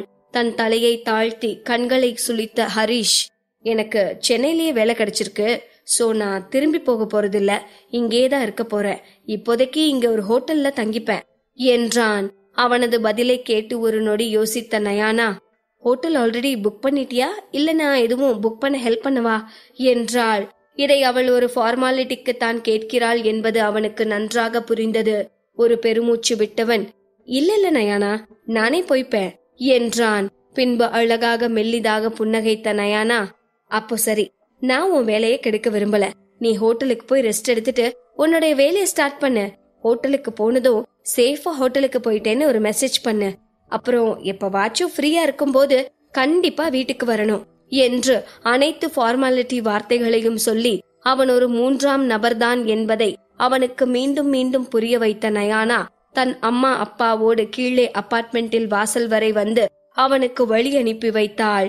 ஹரிஷும் மூவருக்கும் கையசைத்து விட்டு அந்த இடத்தை விட்டு சென்றான். அவன் அங்கிருந்து சென்றதும் ஒரு பெருமூச்சு விட்ட நயானாவின் தந்தை, ரொம்பவே நல்ல பையன். சின்ன வயசுல இருந்து இந்த பையனுக்கு தான் உன் மேல எவ்வளவு பிரியம். ஒரு நாள் நீயும் அவனும் தான் கல்யாணம் பண்ணிப்பீங்கன்னு நானும் உங்க அம்மாவும் நினைச்சிட்டு இருந்தோம் என்றார். ஆனால் அதை கண்டு கொள்ளாதது போல், அப்பா அம்மா எவ்வளவு தூரம் டிராவல் பண்ணி வந்திருக்கீங்க, உங்க 2 பேருக்கும் டயர்டா இல்லையா என்று நயானா உடனே அந்த டாபிக்கை மாற்றினாள். இப்போது நன்றாக பளிச்சென்று விடிந்து சாலைகள் அனைத்தும் வாகனங்களால் நிரம்பி வழியும் நேரம் ஆகி இருந்தது.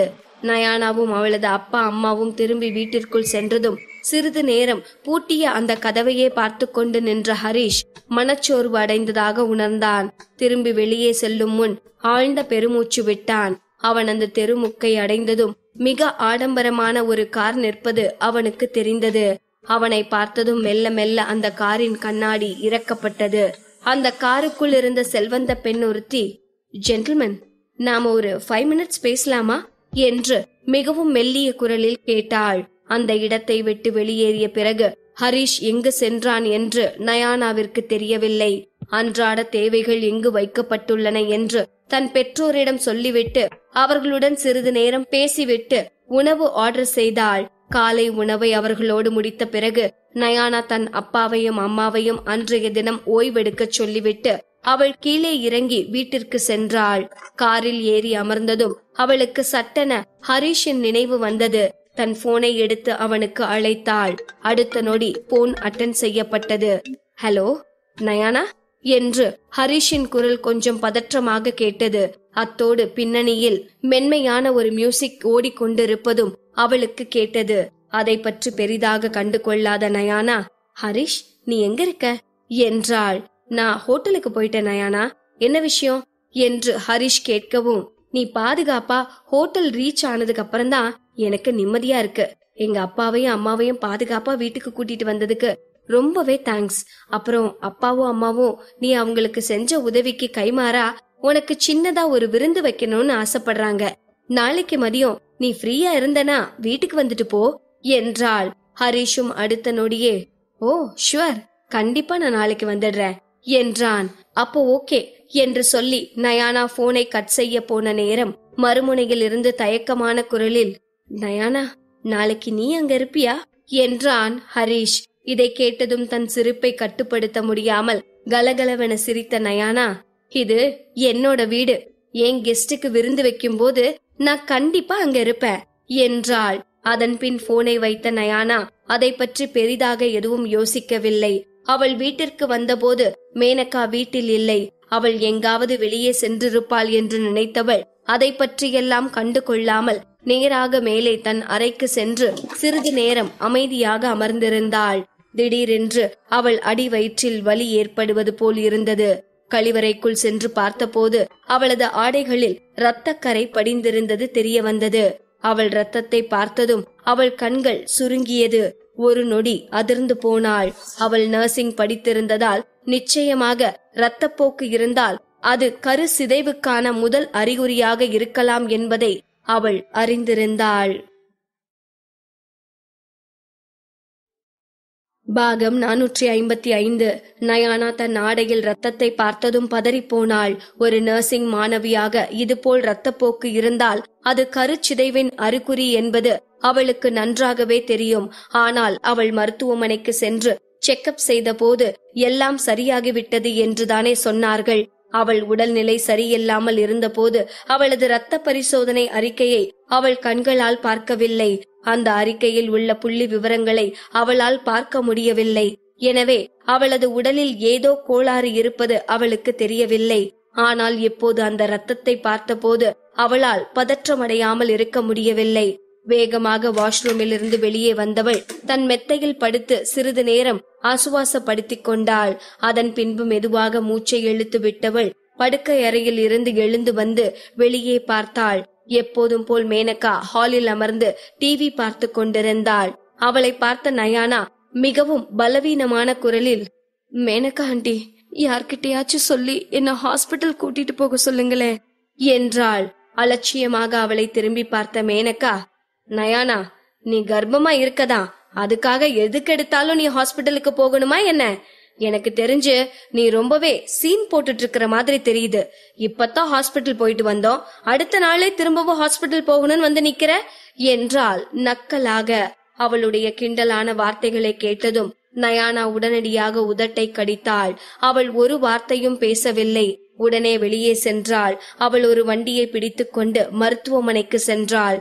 ஆஸ்பத்திரிக்கு வந்ததும் இரத்த பரிசோதனை செய்தவள் அதன் முடிவிற்காக காத்திருந்தாள். இறுதியாக அந்த பரிசோதனை முடிவை பார்த்த அவளது கண்கள் சுருங்கியது. அந்த ரிசல்ட் அவ்வளவு மோசமாக இல்லை. ஆனால் அவள் குழந்தை பாதுகாப்பான நிலையிலும் இல்லை. அவள் நன்றாக ஓய்வெடுக்க வேண்டும். இல்லை என்றால் அவளது குழந்தை எந்த நேரத்திலும் கரைந்து போக வாய்ப்பிருக்கிறது என்பது அவளுக்கு புரிந்தது. இதை பற்றி யோசித்துக் கொண்டிருந்த அவள் வீட்டிற்கு செல்வதற்கு முன் தன் குழந்தையை பாதுகாக்க சில மருந்துகளை பரிந்துரைக்கும்படி டாக்டரிடம் கேட்டு வாங்கிக் கொண்டாள். ஆனால் பாதி வழியில் வந்தவளுக்கு திடீரென்று ஏதோ தோன்றியது. அவள் மட்டும் இப்போது ராஜேந்திரன் குடும்பத்திற்கு திரும்பிச் சென்றால் அவள் தினமும் மேனகாவின் கேலி கிண்டலுக்கு உள்ளாக நேரிடும். இது அவளுக்கு மோசமான மனநிலையை ஏற்படுத்தும் மற்றும் அவளுடைய குழந்தையை பாதிக்கலாம். அர்ஜுனையும் இப்போது திரும்பி வர சொல்ல முடியாது. இதையெல்லாம் யோசித்தவள் ஒரு டாக்ஸியை பிடித்து தன்னுடைய வாடகை அபார்ட்மெண்டிற்கு வந்தாள். வீட்டிற்கு வந்ததும் அவள் தன் அப்பா அம்மாவிடம் தன் நிலைமையை சொன்னாள். பதறிப்போன நயானாவின் அம்மா, போமா, போய் நீ நல்லா படுத்து ரெஸ்ட் எடு, மத்ததெல்லாம் நான் பாத்துக்கிறேன் என்றார். பிறகு கொஞ்சம் சூப்பை கொதிக்க வைத்து அத்தோடு அவளுக்கு மருந்து சாப்பிட வெந்நீரும் கொண்டு வந்தாள் அவளது அம்மா. நீண்ட நாட்களுக்கு பின் நயானா மிகவும் நன்றாக உணர்ந்தாள். அப்படியே படுத்து மெல்ல மெல்ல உறக்கத்தில் ஆழ்ந்தாள். அதே நேரம் இங்கு ராஜேந்திரன் வீட்டில் ராஜேந்திரன் வேலை முடிந்து வீட்டுக்கு வந்தார். அவர் இரவு உணவருந்தி கொண்டிருந்த போது நயானா எங்கும் தென்படாததால், நயானா எங்க என்று குழப்பமாக விசாரித்தார். இந்த வார்த்தையை கேட்டதும் மேனகாவின் கண்களில் ஒரு மின்னல் வெட்டியது. ஒரு நொடி அமைதியாக இருந்தவள் பிறகு ஒரு பெருமூச்சு விட்டு, அவ அவ அவ அவங்க அப்பா அம்மா வீட்டுக்கு போயிருக்கா என்றாள். முன்னதாக நயானாவின் அப்பா மேனகாவிற்கு போன் செய்து தனது மகளுக்கு உடல்நிலை சரியில்லாமல் இருப்பதாகவும் அவர்களுடன் தங்குவதாகவும் அவளுடைய அம்மா அவளை கவனித்துக் கொள்வாள் என்றும் சொல்லி இருந்தார்.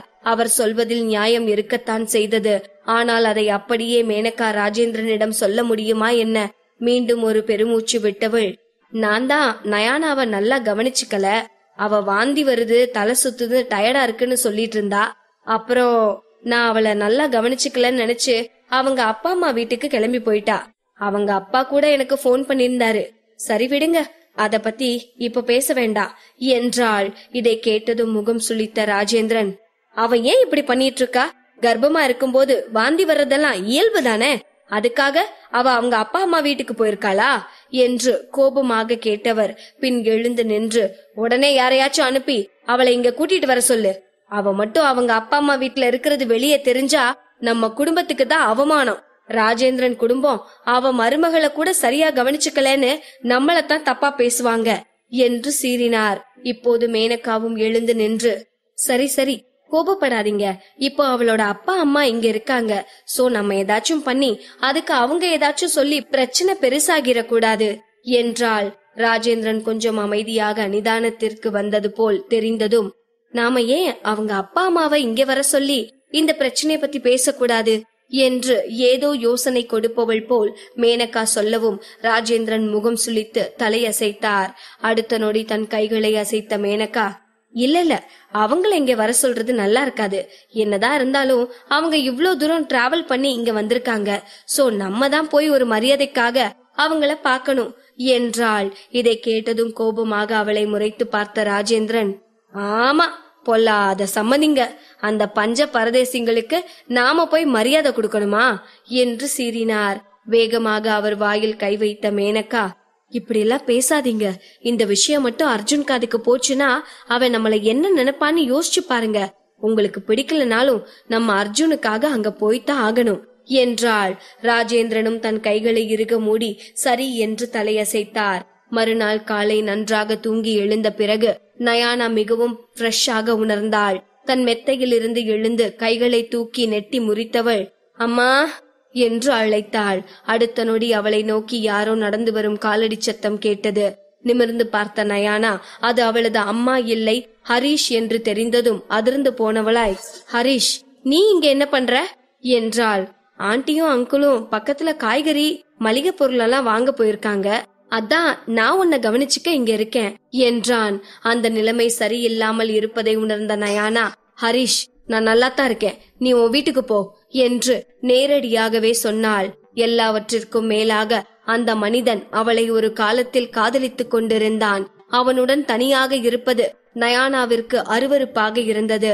அவள் இதை சொன்ன பின் புறப்படுவதற்கு பதிலாக அவன் நடந்து சென்று அவள் படுக்கையில் அமர்ந்தான். ஹரிஷ் நீ என்ன பண்ணிட்டு இருக்க என்று நயானா பதற்றமாக கேட்டாள். ஆனால் அதை கண்டு கொள்ளாதவன் அவள் கண்களையே நேராக பார்த்து, நயானா நீ ராஜேந்திரன் குடும்பத்துல உண்மையாவே சந்தோஷமா இருக்கியா என்றான். அவள் உறைந்து போனாள். அவன் தொடர்ந்து பேசினான், நயானா என்னதான் நீ ஒரு பணக்கார குடும்பத்துல கல்யாணம் செஞ்சு போயிருந்தாலும் அங்க நீ சந்தோஷமா இருக்கியா? உன்னை பாரு, நீ இப்போ கர்ப்பமா இருக்க, ஆனா எப்படி மெலிஞ்சு போய் சோகமே உருவா இருக்க. நீ எவ்வளவு மோசமான நிலைமையில இருக்கன்னு உனக்கு தெரியுதா இல்லையா என்றான். தன் புருவத்தை உயர்த்திய நயானா அவனை கோபமாக பார்த்து, ஹரிஷ் இது என்னோட தனிப்பட்ட விஷயம், இதுல தலையிட உனக்கு எந்த தகுதியும் இல்ல, உன்னோட வேலை எதுவோ அதை மட்டும் பாரு என்றாள். இன்னும் அவளை நெருங்கி வந்தவன், இது எப்படி என்னோட வேலை இல்லாம ஆகும் நயானா? இதுவும் என்னோட வேலைதான். நீ எனக்கு பிடிச்ச பொண்ணு, அப்படி இருக்கும்போது எப்படி என்னால நீ கஷ்டப்படுறத பாத்துட்டு இருக்க முடியும் என்றான். இப்போது படுக்கையிலேயே பின்னால் நகர்ந்து சென்ற நயானா, ஹரிஷ் நீ என்ன பண்ண முயற்சி பண்ற என்றாள் பதற்றமான குரலில். அவளை இன்னும் நெருங்கி வந்த ஹரிஷ் தன் கைகளை இறுக மூடி, நயானா நான் பண்றதெல்லாம் ஓ நல்லதுக்கு தான், நீ புரிஞ்சுக்கணும். நீ அந்த குடும்பத்தை விட்டு அந்த அர்ஜுனை விட்டு வந்துரு. நாம எங்கேயாச்சும் கண் காணாத தூரத்துக்கு போயிடலாம். நான் உன்னை பத்திரமா பாத்துப்பேன் என்றான். இதை சொன்ன பிறகு அவன் கையை நீட்டி நயானா அணிந்திருந்த ஆடையை கிழித்தான். அதனால் அவளுடைய தோள்களில் ஒன்று வெளிப்படையாக தெரிந்தது. பதறி போன நயானா மெத்தையிலிருந்து கீழே குதித்து அவனிடமிருந்து தப்பிப்பதற்காக வேகமாக ஓடியவள், ஹரிஷ் நீ என்ன பண்ணிட்டு இருக்கேன்னு தெரிஞ்சுதான் பண்ணிட்டு இருக்கியா? உனக்கு என்ன பைத்தியமா பிடிச்சிருச்சு என்றாள் கோபமாக. ஆமா நயானா, கிட்டத்தட்ட 20 வருஷமா நம்ம குழந்தையா இருக்கிறதுல இருந்து நான் உன்னை காதலிச்சிட்டு இருக்கேன். இதை எத்தனையோ தடவை உன்கிட்ட சொல்லியும் இருக்கேன். ஆனா நீ என்ன திரும்பி கூட பாக்கல. நயானா நீ ஏன் புரிஞ்சுக்க மாட்ற? நீ இப்போ இருக்கிறது ஒரு வீடே இல்ல, அது ஒரு புலியோட குகை மாதிரி. நீ அதை விட்டு வெளியே வா, நாம சந்தோஷமா இருக்கலாம் என்றான். தனது முழு பலத்துடன் போராடினாள். ஆனால் அவளால் அந்த அறையை விட்டு வெளியே செல்ல முடியவில்லை. ஹரிஷின் பலத்திற்கு முன்னால் அவள் பலமிழந்து நின்றாள். ஒரு கட்டத்தில் அவளால் சமாளிக்க முடியாது என்று தெரிந்ததும், ஹரிஷ் பிளீஸ் என்ன விட்டுரு, ஏற்கனவே என்னோட குழந்தை ரொம்ப ஆபத்தான நிலைமையில இருக்கு. நீ மட்டும் இப்ப என்ன ஏதாச்சும் பண்ணுனா என் குழந்தையோட சேர்த்து நானும் செத்துருவேன் என்றாள். இதை கேட்ட ஹரிஷ் அவளை தொடாமல் அவள் மீது இருந்த தன் கையை எடுத்தான். அவன் உதட்டோரம் ஒரு விரக்தி புன்னகை தோன்றியது. நயானா என்ன அவ்வளோ கேவலமானவனா நினைச்சிட்டேல? உனக்கு உடம்பு சரியில்லாம இருக்கும் போது அதுவும் உன்னை கட்டாயப்படுத்தி நான் எதுவும் செய்வேன்னு நீ நினைச்சிட்டேல? என்றான். இந்த வார்த்தைகளை கேட்டதும் நயானா ஒரு நொடி என்ன நடக்கிறது என்று புரியாமல் கத்துவதை நிறுத்தினாள். அடுத்த நொடி ஹரிஷ் தன் உடம்பில் இருந்த ஆடையை கலற்றிவிட்டு வெற்று உடம்பாக நின்றான். நயானா உள்ளுக்குள் பயந்து நடுங்கிக் கொண்டிருந்தாள். அவளால் அந்த இடத்தை விட்டு ஓடவும் முடியவில்லை. அவன் என்ன செய்து கொண்டிருக்கிறான் என்பதை அவளால் புரிந்து கொள்ளவும் முடியவில்லை. ஹரிஷ், நீ என்னதான் பண்ணிட்டு இருக்க என்று அவள் கேட்கவும், நயானா, தயவு செஞ்சு நீ என்ன மன்னிச்சிரு. நான் பண்றதெல்லாம் உன்னோட நல்லதுக்காகத்தான் பண்ணிட்டு இருக்கேன் என்றான். அவன் இதை சொன்ன அதே நேரம் அவர்களை நோக்கி யாரோ வரும் காலடி சத்தம் கேட்டது. ராஜேந்திரனும் மேனகாவும் நயானாவின் பெற்றோரை பார்ப்பதற்காக அங்கு வந்து கொண்டிருந்தார்கள். கீழே வரும்போது அங்கு இருந்த சிறிய லிப்டை பார்த்ததும் முகம் சுளித்த ராஜேந்திரன், எனக்கு சுத்தமா புரியவே இல்ல. அவ நம்ம வீட்ல இருக்க முடியலன்னு இங்க வந்து இருக்காளா? கர்மம், இதெல்லாம் நம்ம வீட்டு பாத்ரூம் சைஸ் கூட இல்ல என்றான் அருவருப்பாக முகத்தை வைத்துக் கொண்டு. உண்மையில் ராஜேந்திரனை பார்க்க மேனகாவிற்கு சிரிப்புதான் வந்தது. எல்லாரையும் உங்கள மாதிரி நினைச்சிட்டீங்களா என்ன? பணம் இருக்கிறவங்க உங்கள மாதிரி பெரிய வீட்டுல இருப்பாங்க. ஆனா பணம் இல்லாதவங்க என்ன பண்ணுவாங்க? சரி சரி, என்னதான் இருந்தாலும் நம்ம இங்க கெஸ்டா வந்திருக்கோம். சோ இப்படி எல்லாம் பேசுறத நிறுத்திட்டு அமைதியா வாங்க என்றாள். ராஜேந்திரன் எதுவும் பேசாமல் அவளை முறைத்துக் கொண்டிருந்தான். அவர்கள் நயானாவின் அபார்ட்மெண்டிற்கு வந்தார்கள். ராஜேந்திரன் மேனகாவை முறைத்து பார்க்கவும் அவள் கதவை தட்ட கையை நீட்டினாள். ஆனால் கதவு சத்தத்துடன் திறந்தது. அவள் ஆச்சரியத்துடன், அட, ஏன் இந்த கதவு சரியா மூடாம இருக்கு என்றாள். இதை கேட்டதும் ராஜேந்திரனின் முகம் ஒரு நொடி குழப்பமாக மாறியது. அடுத்த நொடி மேனகா கதவை திறந்து கொண்டு உள்ளே சென்றாள். அவளை தொடர்ந்து ராஜேந்திரனும் உள்ளே சென்றார். அவர்கள் உள்ளே நுழைந்த அந்த நேரம், என்கிட்ட வராத, தள்ளிப்போ என்று படுக்கை அறையில் இருந்து நயானாவின் குரல் கேட்டது. என்னதான் நயானா அந்த வார்த்தைகளை கோபமாக சொன்னாலும் அவளது குரல் மென்மையாக இருப்பதால் கேட்பவருக்கு அவள் உண்மையிலேயே கோபமாக சொல்கிறாளா, இல்லை பொய்க்கோபத்தோடு தன் காதலனோடு விளையாடுகிறாளா என்று தோன்றும். இதை கேட்ட ராஜேந்திரன் முகம் சுளித்தார். இங்கே என்ன நடந்துட்டு இருக்கு என்று குழப்பமாக கேட்பது போல் கேட்டாள் மேனகா. அடுத்த நொடி ராஜேந்திரன் உள்ளே நுழைந்து படுக்கை அறை கதவை திறந்தார். ஒருமுறை தான் கண்ட காட்சியில் அவர் திகைத்து போனார். வெறும் உடலுடன் இருந்த ஹரிஷ் சரியாக நயானாவின் மீது இருந்தான். மறுபுறம் நயானாவும் சரியாக ஆடை அணியாமல் இருந்தாள். ராஜேந்திரனின் கண்கள் சுருங்கியது. அவர் உடனடியாக பின்வாங்கினார். அவருக்குள் சீற்றத்தின் அலை எரிமலை போல் எழுந்தது. அவர்களை சுட்டிக்காட்டி, நீங்க 2 பேரும் என்ன பண்ணிட்டு இருக்கீங்க என்று கோபமாக கத்தினார்.